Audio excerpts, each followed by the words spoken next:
this building, and we are back today with our governor to finish the work.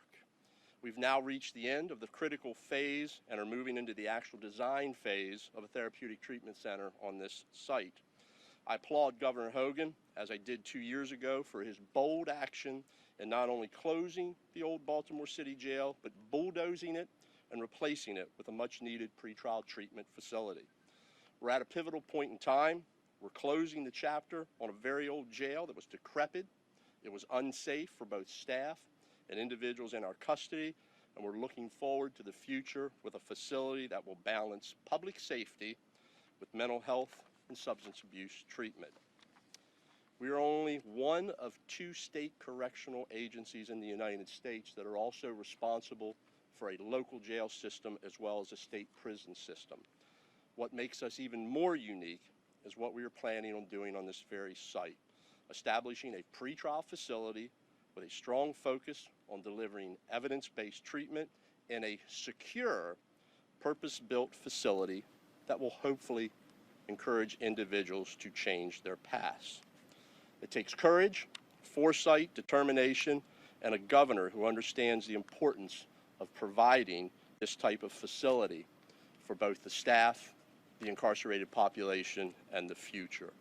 We are very excited to be entering this next phase, and it was with my absolute pleasure that we welcome our Honorable Governor of the great state of Maryland, Larry Hogan.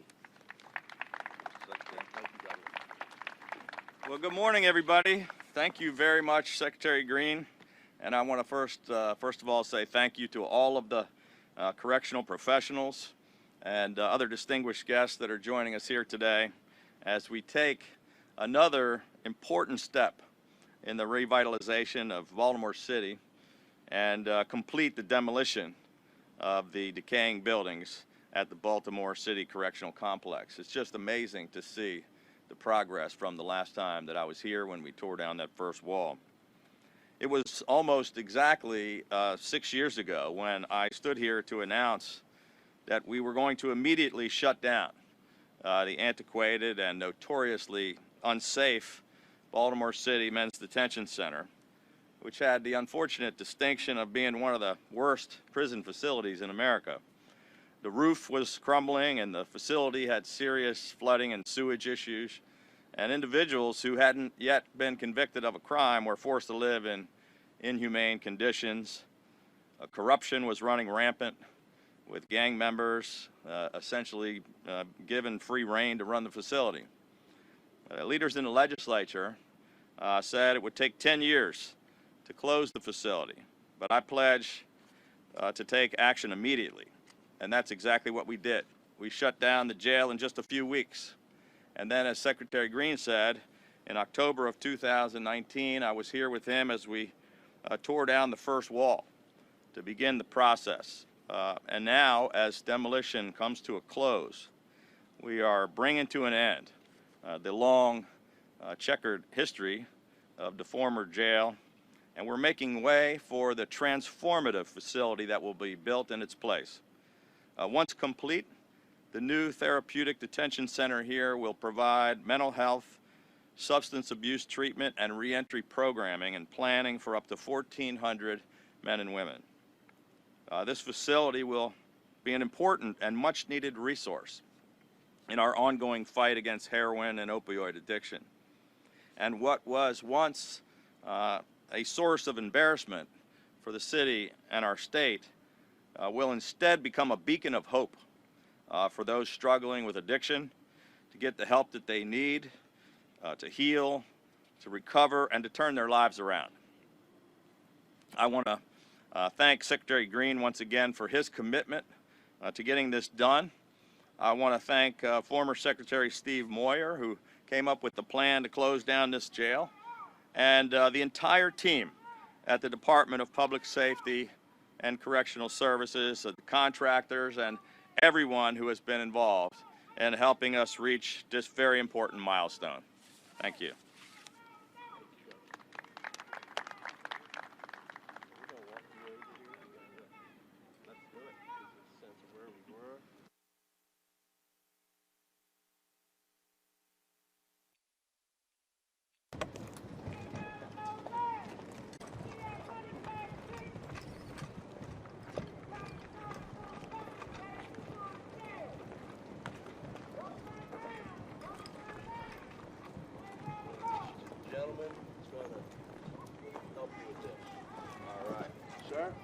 are you? Governor. I'm going to try not to mess up your machine. Nice to see you. We'll let you guys take it from here. Doing out here. Yeah, it looks like that's going to be a hard wall to knock down.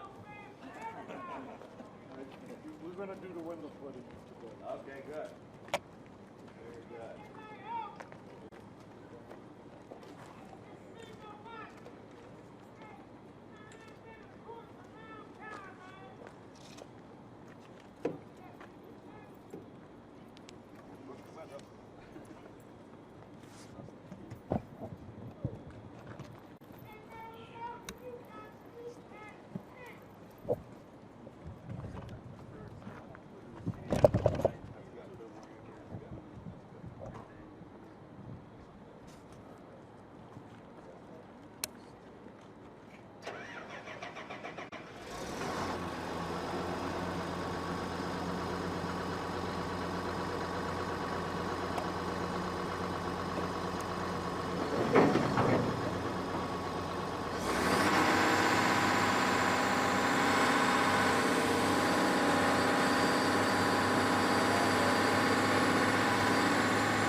guys need some help, I'm going to come back later.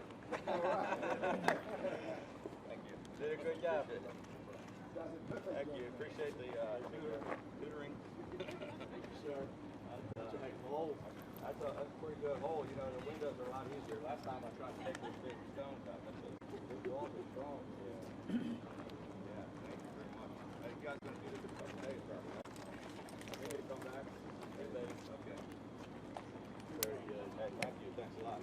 And I didn't even like, break anything. Good job.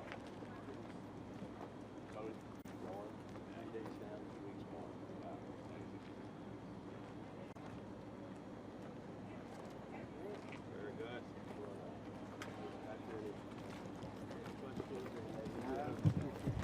I'm sure. Quality team, thank you guys very much for all of your hard work. Right in. Yeah. We're even our money's worth. Thank you. Yeah, thank you guys very much. Thank you. All right. We'll follow you back for your questions if there are any. Okay. Give you all the hard one. Sure is. Sure is. Sure is.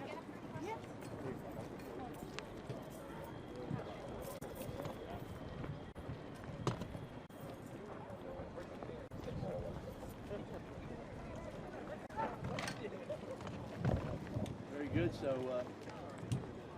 available for questions. Governor, what'd you think?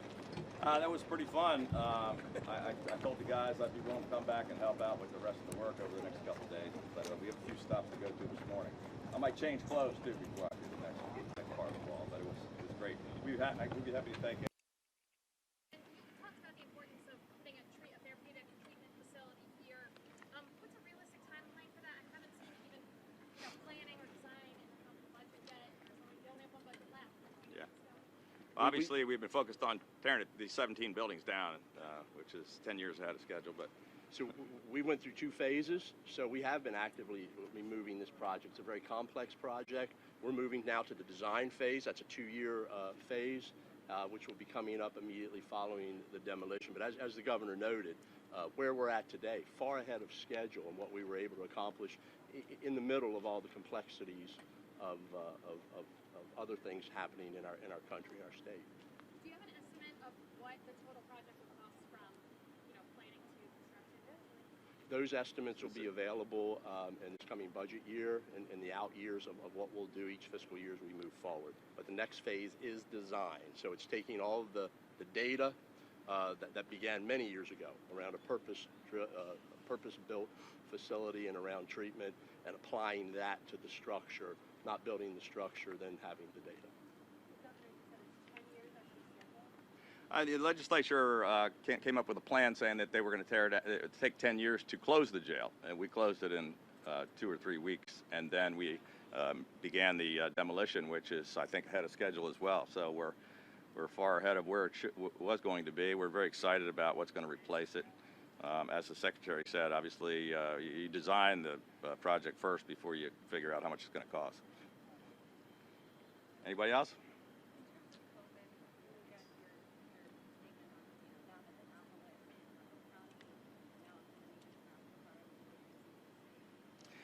We had a lengthy meeting with our entire COVID team yesterday with all of our public health doctors and experts. We're watching it very closely to see. We're really pleased with where we are. We're one of the best in the country on vaccinations, and we continue to say that's the most important thing. We're at 77% of our population over 18 is already vaccinated. That's more than twice as high as a lot of states. That's why we're doing much better with respect to hospitalizations and deaths. But we're still very concerned about the Delta variant. It's more contagious. It's spreading rapidly, and we're telling those people that haven't gotten vaccinated that they need to. The other folks are in much better shape, but if you want to stay out of the hospital and you want to avoid dying, then you should get vaccinated. Governor, in terms of specifically reimposing a mask mandate if needed, what metrics are you looking at in terms of making that decision? Yeah, we're not talking about reinstating a mask mandate. Anybody else? All right, thank you, guys.